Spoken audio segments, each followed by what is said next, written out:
Where do we come from? Where are our roots? And how did we come about? If you're religious, the answer is probably obvious to you. But what if I told you that there is a creation story that is significantly older than the one in the Bible? And we're not just talking about a few centuries here, but tens of thousands of years. And what if the major world religions simply took up this creation story later and changed it? There are people who don't want you to watch this video because it breaks with the prevailing views.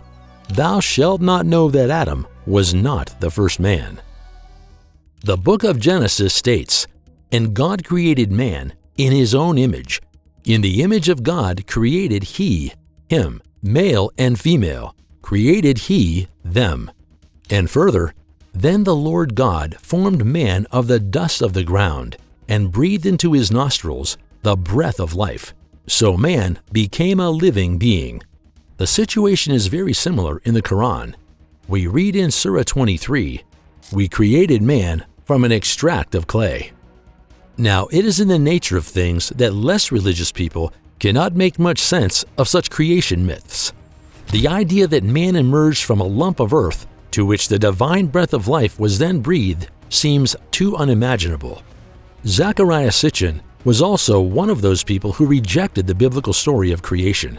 However, this does not mean that the American was an advocate of the current theory of evolution. Quite the opposite. If you like, the writer's views were even more controversial than the doctrines held by the church. Sitchin belonged to a circle known for its, well, let's say alternative views. Born in Baku on July 11, 1920, and died in New York on October 9, 2010, Sitchin was a fervent advocate of pre-astronautics. A brief reminder, this parascience is based on the assumption that ancient humans were regularly visited by extraterrestrial intelligences. However, as the inhabitants of Earth simply could not explain the futuristic technologies of their strange guests, they were simply worshipped as gods in return. Zecharia Sitchin, however, took this controversial starting point to a completely different level. In his book, The 12th Planet, which was published in 1976, the author put forth a hypothesis that there is another planet beyond Neptune, unknown to mankind. This planet goes by the name of Nibiru, and on its long elliptical orbit, the celestial body dips into our solar system approximately every 3,600 years. Well, that sounds all well and good, but what does an unknown planet have to do with Earth and humanity?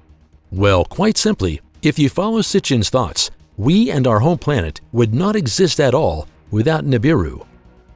What the Sumerians reveal about aliens? Well, in the Old Testament, it is God who created the heaven and earth in the beginning. In the 12th planet, it is a momentous collision that paved the way for our earthly home. According to the story, Nibiru once collided with Tiamat, another planet that is said to have been located between Mars and Jupiter. However, this galactic crash not only gave rise to our Earth, but also the asteroid belt and comets. To put it mildly, this theory sounds a little far-fetched, but Sitchin was of the opinion that it could be backed up with solid evidence that we find in the oldest known creation story. To understand what this is all about, we need to take a look at the legendary Sumerian clay tablets. It is well known that these ancient relics are adorned with one of the Sumerians' greatest milestones. Cuneiform. Discovered over 100 years ago in what is now Iraq, these artifacts are estimated to be 3,700 years old. You've probably heard the word Anunnaki before, and to break it down, this is the term used by the Sumerians to describe aliens. Zecharia Sitchin was convinced of this. According to Sitchin, what conservative research interprets as mythological deities were extraterrestrial beings that miraculously descended from heaven to earth. In fact, both mythology and pre-astronautics share one and the same principle. The Anunnaki were creatures that came from the heavens. According to Sitchin, these beings did not come to Earth by chance. They visited our homeland to mine valuable raw materials. And as you can probably guess, the origin of these creatures was on the ominous 12th planet, Nibiru. While this alien race was basically human-like, they had achieved a level of technological advancement that we can't even dream of today. Interesting to know, Sitchin claims that the Anunnaki are also mentioned in the Bible. However, they are referred to as the Nephilim. While this term is translated as sons of God in German, the 6th chapter of Genesis states, "There were giants in those days, and also afterward on the earth. For when the sons of God went into the daughters of men, and they bore them children, they became giants." In the 13th chapter of Genesis, it again becomes clear that the descendants of the Anunnaki created chaos on earth. The land we passed through is devouring its inhabitants, and all we saw in it were people of tall stature. We also saw giants there, Anuk's sons from the race of giants. And in our eyes we were as small as grasshoppers, and so we were in their eyes. Man was created as a slave. While the Nephilim are otherwise not mentioned in the official Bible, we learn in the Apocrypha what fate ultimately befell them. In the book of Enoch, for example, it is written that God wiped out the giants with a devastating flood and also destroyed their fathers.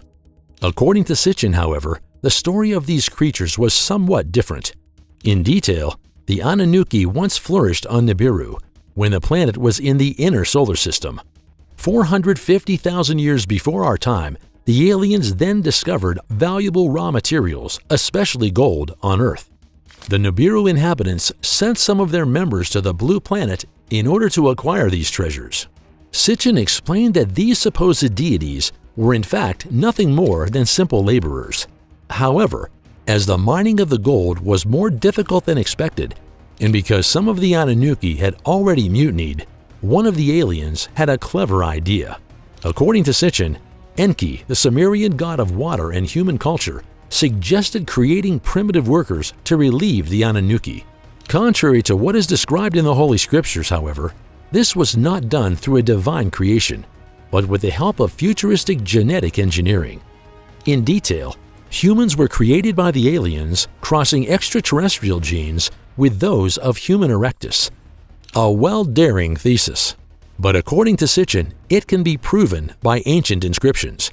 However, this was by no means the only source that the controversial author consulted. Conventional science also has its problems with the official history of human development. Here is an excerpt from the 12th planet. The real puzzle is not the backwardness of our ancestors, but our own progressiveness. It took humans 2 million years to figure out that stone tools work better if you shape and sharpen them. So why didn't it take us another 2 million years to learn how to use other materials, and not another 10 million years to master math, engineering, and astronomy? Now here we are, not even 50,000 years after Neanderthals, and we have put humans on the moon. The obvious question is, did we and our ancient ancestors really make the leap to advanced civilization on our own? For Sitchin, the mysterious emergence and rapid development of Homo sapiens can only be explained in one way. We didn't evolve according to the theory of evolution. We were bred. And the Garden of Eden described in the Bible was in fact the scene of extraterrestrial genetic experiments, a conviction that would also coincide with some of the mysteries of our genetic makeup. Accordingly, the interbreeding hypothesis would explain why the human genome consists of more than 98% non-coding DNA. Where are the aliens today? However, Sitchin's explanations also have a huge problem, because they sometimes raise more questions than they provide answers.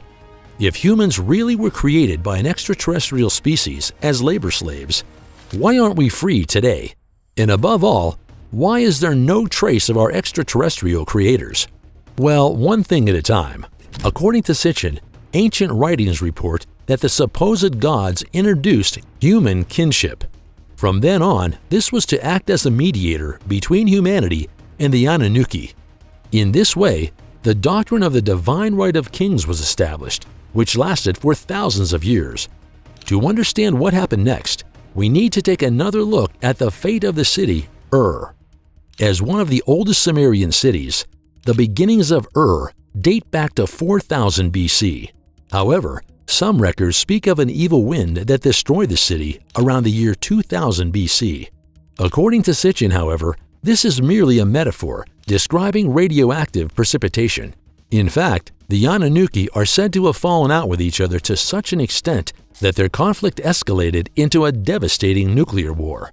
As a result, the slave yoke was taken from humanity and the aliens retreated into the vastness of space. Oh, and of course the governments and modern scientists would know all about it. However, they are also aware of another fact. If they succeed in robbing humans of the knowledge of their origin and thus their true identity, then they will also be able to manipulate them in all other conceivable ways. Press subscribe to never miss an exciting video again.